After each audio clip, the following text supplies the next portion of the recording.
नमस्कार, आप देख रहे हैं देश न्यूज और आपके साथ मैं हूं रानी नागर। खबरों की शुरुआत करें उससे पहले एक नजर हेडलाइंस पर। राज्यसभा में दिल्ली सर्विस बिल पेश, कांग्रेस सांसद अभिषेक मनु सिंघवी बोले बिल संघीय ढांचे के खिलाफ, इससे सीएम 2 सचिवों से नीचे हो जाएगा। 137 दिन बाद संसद पहुंचे राहुल गांधी, सदन में गूंजा न्यूज क्लीन का मुद्दा। लोकसभा में digital personal data protection bill pass. Supreme court का जाति गणना पर रोक लगाने से इनकार, कहा 80% काम हो गया है, बाकी 90% होगा। अब अगली सुनवाई 14 अगस्त को।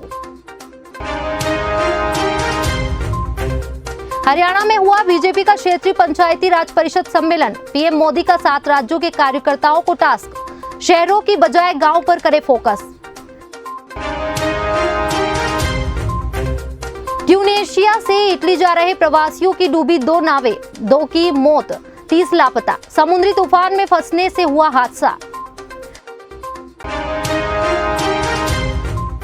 राज्यसभा में केंद्र सरकार की तरफ से केंद्रीय गृह मंत्री अमित शाह ने दिल्ली सर्विस बिल पेश किया। इसके बाद कांग्रेस सांसद अभिषेक मनु सिंघवी ने चर्चा की शुरुआत की। सिंघवी ने कहा कि ये बिल संघीय ढांचे के खिलाफ है। इसके बाद मुख्यमंत्री 2 सचिवों के नीचे आएगा, यानी सचिव फैसला करेगा और मुख्यमंत्री देखेगा। साथ ही सिंघवी ने कहा कि सभी बोडो कम्युनिटियों के प्रमुख सुपर सीएम यानी गृह मंत्रालय से ही बनाए जाएंगे। क्या निचले पायदान से लेकर ऊपर तक अफसर के लिए नीतियां आप बनाना चाहते हैं?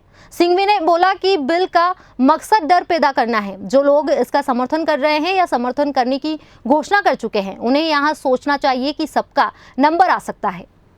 राहुल गांधी संसद सदस्यता बहाल होने पर 137 दिन बाद संसद भवन पहुंचे। उनके संसद पहुंचते ही लोकसभा में भाजपा सांसद निशिकांत दुबे ने न्यूज क्लिक का मुद्दा उठाया। दुबे ने सदन में कहा, देश में चीन के पैसे से पीएम मोदी के खिलाफ माहौल बनाया गया। न्यूज क्लिक में चीन से पैसा आया, यहाँ देश विरोधी है। उधर केंद्रीय मंत्री अनुराग ठाकुर ने एक प्रेस कॉन्फ्रेंस में कहा कि कांग्रेस, चीन और न्यूज क्लिक एक गर्भनाल से जुड़े हैं।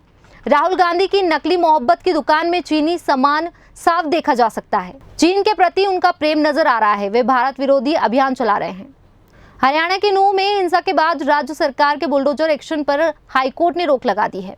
हाईकोर्ट का आदेश आते ही डिप्टी कमिश्नर धीरेन्द्र खडगटा ने तुरंत अधिकारियों को कार्रवाई से रोक दिया। सरकार की डिमोलिशन ड्राइव का हाईकोर्ट ने सुओ मोटो लिया था। पंजाब एवं हरियाणा हाईकोर्ट की जस्टिस गुरमीत सिंह संधावलिया ने रोक के आदेश दिए। वहीं नूंह में पिछले 4 दिन से तोड़फोड़ की कार्रवाई चल रही थी। इस दौरान 753 से ज्यादा घर, दुकान, शोरूम, झुग्गियां और होटल गिराए जा चुके हैं। प्रशासन ने इन्हें अवैध बताते हुए कहा कि इनमें रहने वाले 31 जुलाई की हिंसा में शामिल थे। बता दें, नूंह में अब तक प्रशासन ने 37 जगहों पर कार्रवाई का 57.5 एकड़ जमीन खाली कराई। इनमें 162 स्थायी और 591 अस्थायी निर्माण गिराए गए हैं। हरियाणा के फरीदाबाद स्थित सूरजकुंड में बीजेपी के 2 दिवसीय क्षेत्रीय पंचायती राज परिषद सम्मेलन को प्रधानमंत्री नरेंद्र मोदी ने वर्चुअली संबोधित किया। पीएम ने कार्यकर्ताओं को कई टास्क दिए, साथ ही सभी को शहरों के बजाय गांवों पर फोकस करने को कहा और सम्मेलन में शामिल पार्टी जिला अध्यक्षों के साथ ही कार्यकर्ताओं को 5-5 गाँवों के समूह बनाकर केंद्रीय योजनाओं की जानकारी देने का टास्क दिया। पीएम ने इसके लिए दीपावली तक फिक्स टाइम भी दिया है। इस प्रशिक्षण शिविर में उत्तर प्रदेश, हिमाचल प्रदेश, उत्तराखंड, हरियाणा, जम्मू कश्मीर, लद्दाख, राजस्थान के प्रतिनिधि शामिल हुए। मध्य प्रदेश में 16 अगस्त से ट्रकों के पहिए थम सकते हैं। इसे लेकर फैसला होगा। All India motor transport Congress ने भोपाल में प्रदेश के सभी जिला स्तरीय परिवहन उद्योग से जुड़ी संस्थाओं की महापंचायत बुलाई है। पदाधिकारियों ने बताया है कि पंचायत प्रदेश भर के ट्रांसपोर्ट्स को संभावित आंदोलन से अवगत कराने और इसमें भागीदारी के लिए रणनीति को अंतिम रूप देने के लिए बुलाई गई है। पॉलिटेक्निक चौराहा स्थित हिंदी भवन में यहां पंचायत होगी। इसमें परिवहन मंत्री गोविंद सिंह राजपूत को भी बुलावा भेजा गया है। राजस्थान में पिछले 1 माह से चल रहा अच्छी बारिश का दौर अब थमने लगेगा।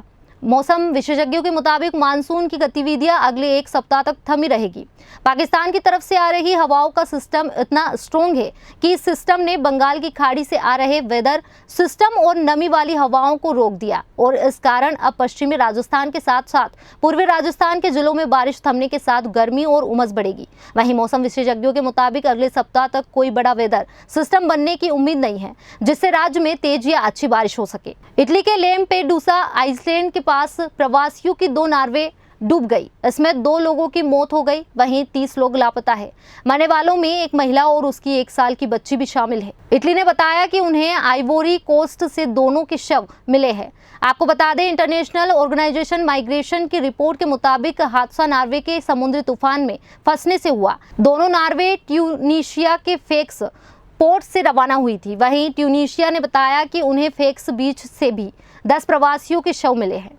आर्थिक तंगहाली से परेशान पाकिस्तान अब अमेरिका के दबाव में ईरान के साथ गैस पाइपलाइन प्रोजेक्ट को छोड़ने वाला है। इस प्रोजेक्ट के तहत पाकिस्तान को सस्ते दाम पर बिजली हासिल होने वाली थी। पहले भारत भी ईरान और पाकिस्तान के साथ इस गैस पाइपलाइन प्रोजेक्ट का सदस्य था, जो पहले ही इससे बाहर हो चुका है।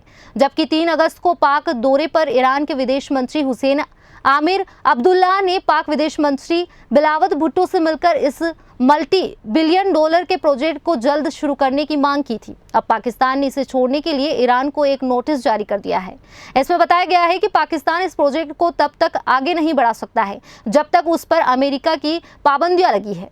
शेयर बाजार में तेजी देखने को मिली है। सेंसेक्स 232 अंक चढ़कर 65,953 के स्तर पर बंद हुआ। वहीं निफ्टी में 80 अंक की तेजी देखने को मिली। ये 19,597 के स्तर पर बंद हुआ। वहीं सेंसेक्स के 30 शेयरों में से 22 में तेजी और 8 में गिरावट देखने को मिली है। बता दें, M&M के शेयर में 4% से ज्यादा की तेजी देखने को मिली है।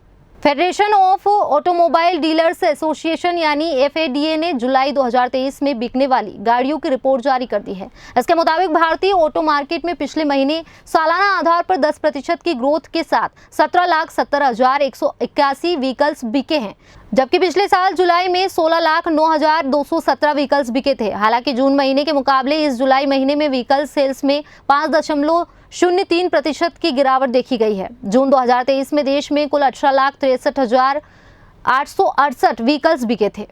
फिलहाल खबरों में इतना ही। आप बने रहिए देश न्यूज के साथ। नमस्कार।